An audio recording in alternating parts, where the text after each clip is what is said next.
This is Josh Reeves, and you're listening to the Mile High Church podcast. Labor Day weekend, Zamira, Jackie, and myself are facilitating a meditation and prayer retreat. It's about meditation and solitude, but it's just as much about connection and community. We'll be creating a space of healing, introspection, and inner joy and fun. So consider joining us. Learn more about this and all sorts of stuff at milehighchurch.org. I love that today we're talking about abundance. We're continuing our conversation on abundance on a day, as Reverend Rama said, that in this hemisphere is the longest day of the year, lots of daylight. So you have lots of time to reflect on what we're going to talk about here today, which is good. The more light we can bring to this subject, the better. And of course, Father's Day, a day to honor dads. I'm very blessed. I got a new dad this year as my almost 80-year-old mother got married a few months ago. Yes. And so I'm very honored to have a new father, Roland Tomsick, a beautiful man, has wonderful children in his life, and my brother and I get to be counted amongst them. So it's a beautiful blessing. And I always like to remind us all that even if you're not a dad and you don't think there's anything to celebrate, we all have a dad somewhere. So here's what we get to celebrate. I think if we're wise, no matter what our relationship with our Father has been or is, this is a day where every one of us, as children of a Father somewhere, get to reflect upon and deepen the healing journey of what it means to be that child of that person. That might mean it's a deeper time for reflection and forgiveness, a letting go of grieving if we need to grieve, of feeling the sadness of that loss, whatever it might be. But Father's Day has something for all of us if we're willing to take it and receive it. As does this conversation about abundance. We started it last week. Last week, this is the second part of my series, An Abundant Universe. And we talked last week about the dance of abundance and about the moves of abundance being like a dance that we could take on. And today, we're talking about money specifically. One channel, one form of abundance. There are lots of forms of abundance, as I talked about last week, but we're leaning in specifically today to money. I want to say, if you knew that and you came to church anyway, congratulations. Sometimes people don't like to talk about money. We're resistant to it. And some of you might now, if you didn't know that's what I was talking about, might be like wanting to run or thinking I'm going to ask you for money. I want you to say until the offering, I'm not going to ask you for money. I think that money is a very important topic, and we don't talk about it much here from this platform on Sundays. We usually like to say about once a year, we want to pause and invite us all to evolve our relationship with our financial life. That this is important for us to do because of what we believe here and what we teach here. And because I know that just like that song, most of us do have a million dreams of the world we'd like to make. I know for me, the world I like to make is enough money for everyone. I'd like to make a world where there's more than enough of good. And we may not think that we have a part in that, but each one of us does, because every time one of us cracks this nut, if you will, of choosing to rise above beliefs and ideas of lack and limitation into the true nature of abundance with regard to any topic, and especially with regard to money, where we become less defended, less shameful, less fearful about money. We make the way for every other citizen on this planet to be able to rise up into it. What I know for sure is you and I are doing no good to anybody by continuing to practices and thoughts and energy of lack and limitation about any topic, and especially about money. If we want a more abundant planet, if we want a more abundant country, if we want a more abundant family, if we want a more abundant life, we've got to confront ourselves around our limited ideas about money. And we've got to be willing to heal and evolve. My favorite quote from Ernest Holmes has to do with life moving through us and flowing through us and looking at all of the factors that might be contributing to that. I mentioned, of course, as we've been talking all day, it's Father's Day. And a lot of times I'm going to talk at the end of my talk about the influence that family can have on us, the old ideas that we bring forth and ideas that fathers can give us. I heard this cute little story about Betsy and Billy. And Betsy was trying to teach Billy more about math. And so she says to Billy, okay, so now if you have $2 and you ask your father for $2 more, how much will you have? And Billy says, $2. And she says, Billy, I don't think you know your math. And he says, I don't think you know my father. Some of us might have had those kind of feelings, and we're going to talk about that. But what is really important is to understand how this universe works, of course. A basic teaching, Ernest Holmes, founder, one of my favorite quotes. Holmes says to us, God can only do for us what it can do through us. God can only do for us what it can do through us. Now, many of us who practice this teaching, who participate here at Mile High Church regularly, who are practitioners, who are budding metaphysicians, who are spiritual, believe that to our core. However, what we tend to practice when it comes to money is that God or life or the government or the economy is doing something to us. And Holmes in this quote is saying, life can't do anything to us.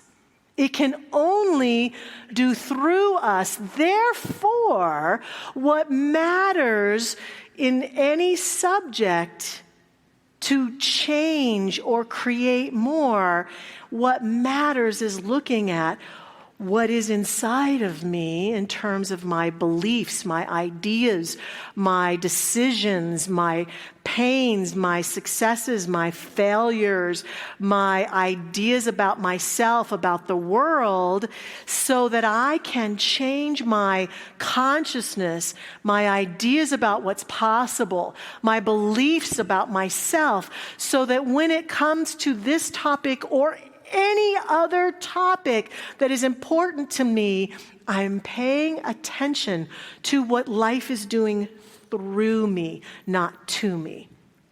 Indeed, I would even suggest to us that though the great psychologist Maslow said that there's a hierarchy of needs that humans have that includes shelter and food and water and things like that. There's a whole list, that little thing he created. I would say that the hierarchy of needs doesn't really start with any of that.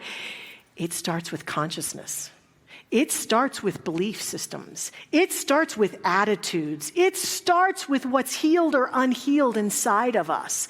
And when it comes to meeting the needs and the desires of our life, we must start here. And where we're tempted to start is in the world of form. What can I get? How much can I make? What can I do? How can I create? How can I influence? What can I do to manipulate the world so I can have more money? And that's fun. I'm not saying that's not fun. I'm not saying we don't do any of that. But what I am saying is where we start, where we know that this process begins, is within. Even when it comes to money. God, life, abundance can only do for us what it can do through us. Consciousness is everything. It's not just, that's important. It's everything. And we must begin here. It eludes us sometimes because we get so caught up in the shiny objects and the fun things, but it's important. Years ago, when I was a practitioner here, I was working with a woman to do prayer work for her, and she first came to me and said, every month, at the end of the month, I'm about $100 short. She said, could you please do prayer work for me to manifest that shortage, that $100? And I said, well, yeah, I can do that. And then we talked a little bit about her belief systems and what might be happening there. And then I said to her, there's a way that we can be with abundance where we could work on shifting your abundance consciousness so that you just have a consciousness that whatever is needed is provided. Would you be interested in that? And she got really quiet, and then she said, no, I just want the $100. Oh, okay. I said, okay, I'm a practitioner prayer partner. That's fine. We'll go with what your desire is. So we did the prayer work. She went on her happy way. She came back a month later and she said, it worked. I manifested the $100. And she told me the wonderful story about the amazing way it manifested in her life. And she was so happy. And then she said, can we do it again? Sure. So I prayed again. This went on for a few months, mind you, she just kept coming back and the $100 just kept showing up. And finally, I think it was about 4 months or so. On the 4th month, she came in to see me to do the prayer. And then she said, now, tell me that thing you said about abundance consciousness again. What was that? We talked about it. She became open to that bigger prayer. She became open to that bigger work, to that deeper look. And I never saw her again. And I know why. It's because it worked. And she no longer needed that once a month $100, small potatoes. She expanded into a greater consciousness so that all that was needed was provided. That's what I'm talking about. You and I may be tempted at times due to fear, to small thinking, to focus on, I just need that $100. And I get it. It happens. And I'm talking today and inviting us today to look at money as a substance of God, as an expression of the divine, as a expression that is in alignment with our beingness, and that we can change our experience of money by doing 2 key things that we talk about here.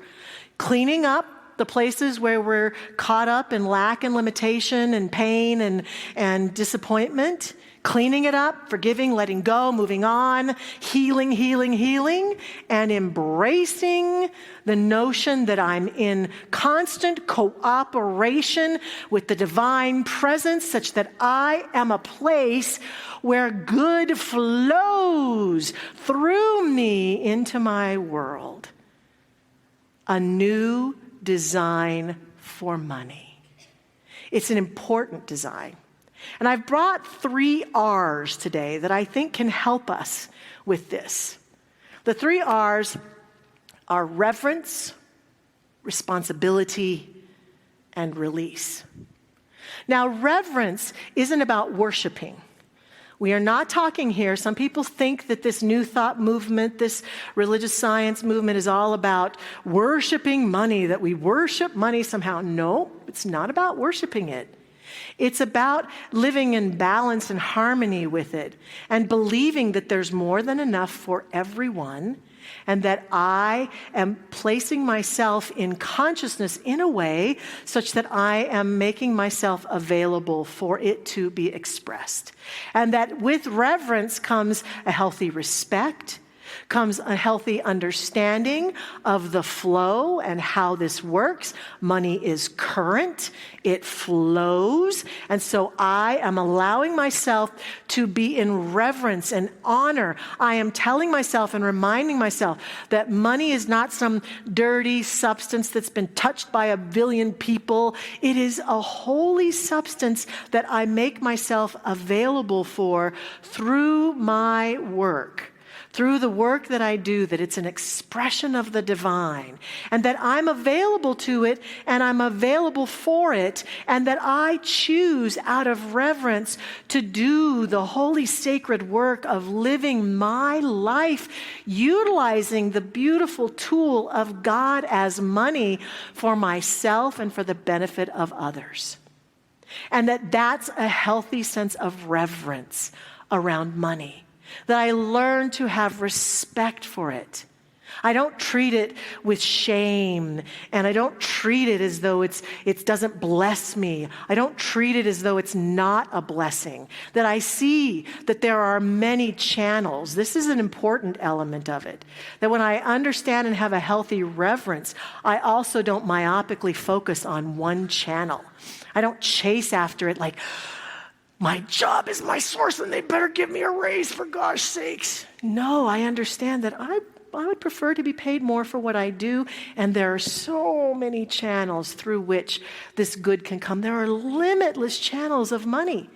This is one of the ways we lose our sense of reverence, is that we get caught up in my investments are the source of my money, my job is the source of my money, my ex-spouse is the source of my money, my Aunt Matilda is the source of my money, and if the source runs dry, I'm in trouble, versus developing a healthy reverence for money and the channels through which it comes that are multiple channels.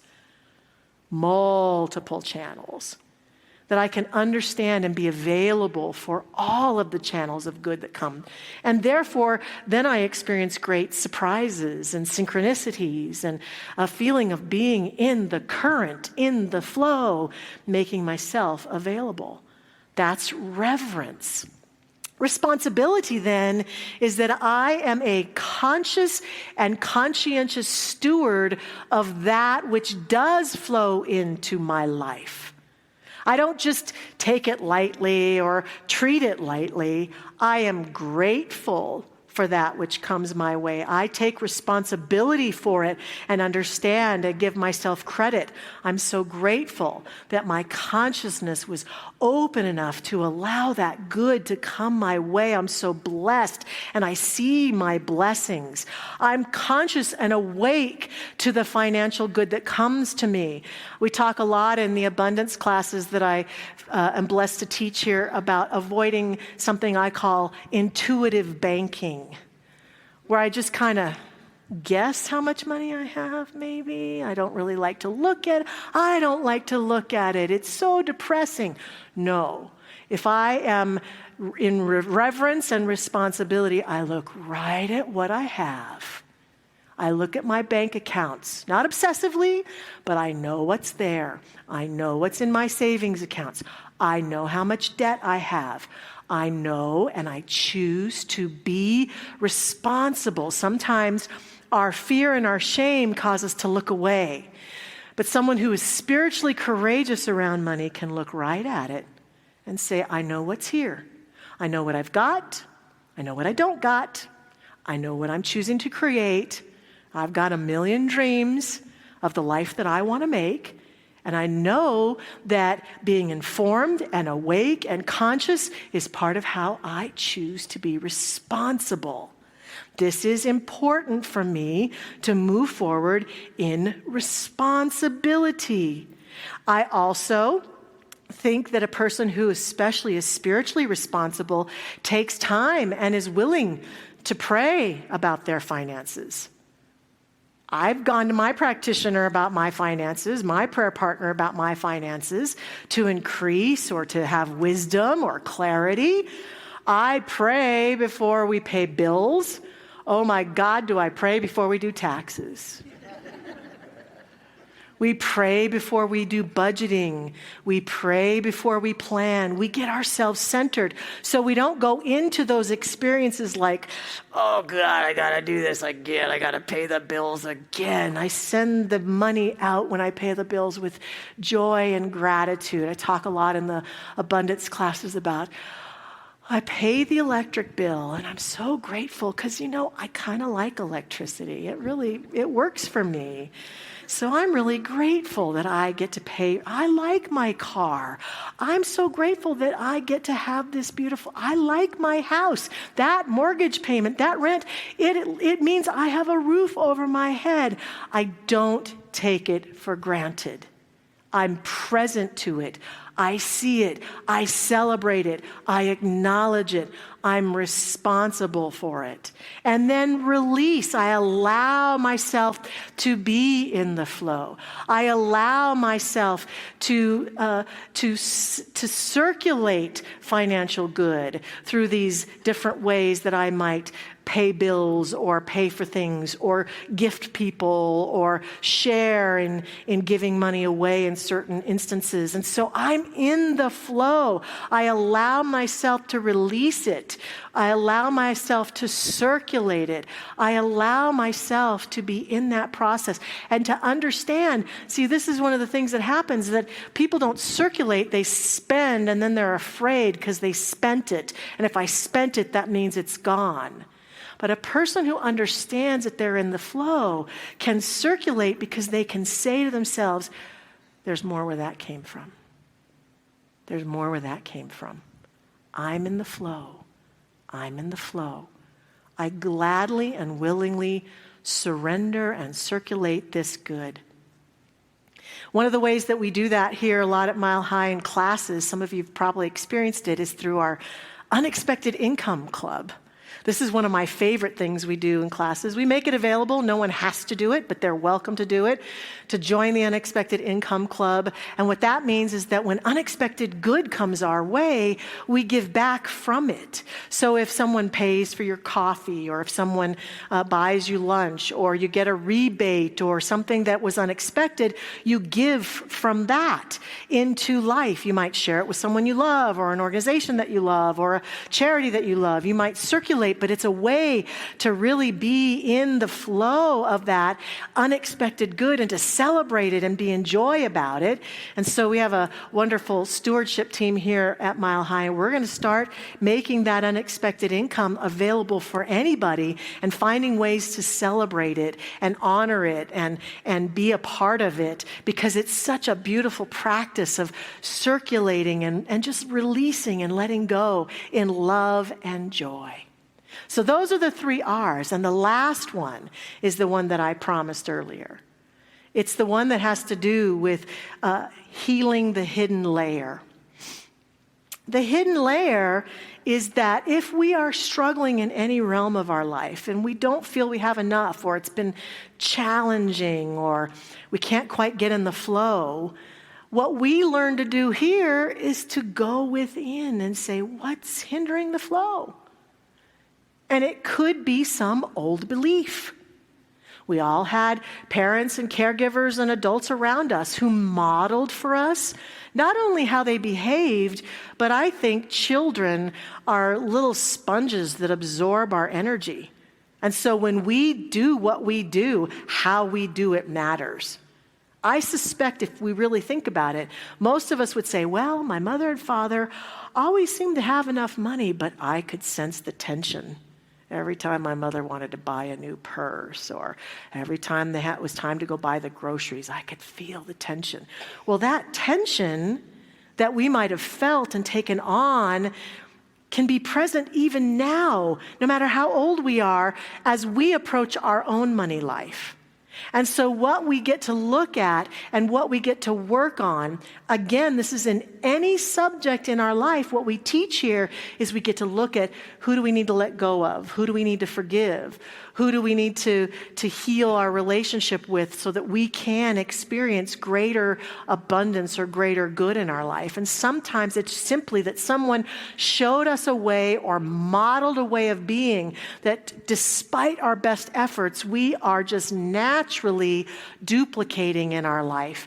And the work, the holy sacred work of letting it go can be done so that we can be a greater, more open channel for that good. That can look like our inherited beliefs. It can look like releasing fear of loss. Maybe we saw somebody struggle their whole life, a key person struggle with money. And so we would say, what's your definition of money? Oh, it's struggle. It's hard. You got to work hard to get more money. But I know people who haven't worked very hard and they got a lot of money. That it isn't always necessarily so. We might have guilt or shame about wanting money. That can plague some of us very spiritual people. It's not spiritual to want money. Who would ever say it's not spiritual to want food or to want to succeed or to want to fulfill our dreams? We wouldn't say that. There's nothing that says it's not spiritual. If everything is God, everything is spiritual. Money is spiritual. Money is God in form. So we get to dance with that conflict possibly. And a big one is our identity. Some of us have built identities around who we are or who we think we should be, or we compare ourselves to other people in ways where we lose out. And when we look within and begin to see those belief systems about money, and we can challenge those and say to ourselves, I don't need to be anybody but me. I need to find my way. And maybe my way isn't to be a millionaire. Maybe my way is to have all that I need when I need it. That feels good.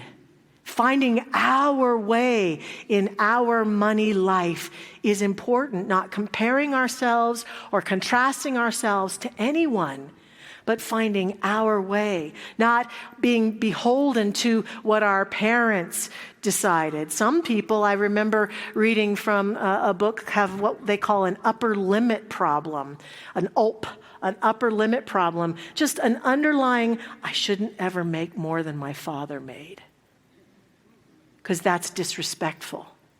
Sometimes a belief like that just kind of is a hidden layer. We get to explore those and confront those lovingly and heal those while we're building this consciousness of abundance. Sometimes we're just not reacting to money itself. We're reacting to everything we were taught and believed about money. And we get to look at that. So here are some affirmations that I would offer us in closing about finances. We partner with money. Spirit is my source, and money is one of its expressions. Money, my good is bigger than any one channel. I am in relationship with the flow. These are some things that we can take on and say to ourselves, because all of us can stand in the joy of abundant living through every way, including money. So this week, I encourage us to do that work, to notice how we are, to pay attention to how we're being with our money, and to flow and let it all go. Let go of the stuff that limits us. Let go of the belief systems that keep us playing small, and stand in that flow of the good that God is. God can only do for us what it can do through us. Be a channel for good. Let us pray together now. I invite our practitioner prayer partners to stand with me in this prayer and remind us all that afterwards they are available for us to come down front and do some prayer work for any subject, including our money life. We give thanks for the good that flows to us, through us, and as us now. We allow ourselves to celebrate it, to be present to it, to stand and witness of it. We see that God is all there is, including this holy, sacred experience of money, of the good that flows through our life and through the life that we share with all other humans everywhere, called our money life. We allow ourselves to feel this holy, sacred awareness and be at one with it right here and right now, knowing that we are in the flow of that good. We choose it. We claim it. We proclaim to ourselves that we are in that flow, and that our expression of our money life continues to expand and be uplifted, because we are loved just as we are, because we are revered just as we are, and therefore we allow ourselves to be in the flow of love and reverence with regards to every subject, everything, including this beautiful tool called money. We are blessed. We are blessed. And in gratitude, I simply let this go and let this be, knowing it is done as it has been spoken. And so it is. Amen. Thanks for listening to the Mile High Church podcast. This podcast is made possible by the generous contributions from listeners like you. To make a donation, please visit milehighchurch.org.